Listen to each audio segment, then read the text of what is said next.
Hi, this is Bob Hazlett, and I want to talk to you today about fighting the good fight of faith over God's promises in your life. So many people I know have promises from God that haven't come to pass when they were supposed to. They haven't come to pass as they were believing for, and they seem like they're in a season of delay. Can I tell you something? When God promises something, He will make it come to pass. But that doesn't mean that what God intends always happens. The reason is because there are demonic delays that can come. There's fear that can intimidate us. But the Bible says, if you do not faint, you will receive the promise. You will receive a reward. And I believe that God is giving you the tenacity and the persistence to fight the good fight of faith over God's promises in your life. Listen, Israel had a promise that they would be a new nation, that they would go into a new land with a new leader at a specific time.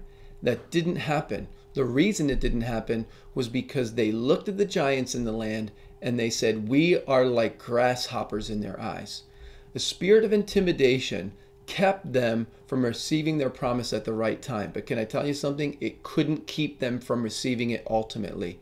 And if you're going through a time, or your nation is going through a time, or you're personally going through a time where you've been afraid and have allowed the enemy to push you out of God's promises, do not become weary in well-doing. Because I believe that persistence is going to cause you to ultimately see God's promises fulfilled.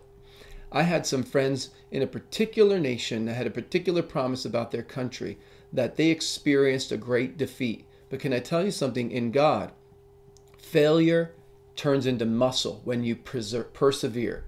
In God, even what seems like a lack turns into a long-term win when you persevere. And in God, when you look at giants as something that God can defeat, you become a giant slayer. Don't give up on what God's promised in your life. Don't become weary in well-doing. And don't let a spirit of fear intimidate you from God's promises. I command a spirit of fear and intimidation off of you, off of your life, and your family, and even your nation.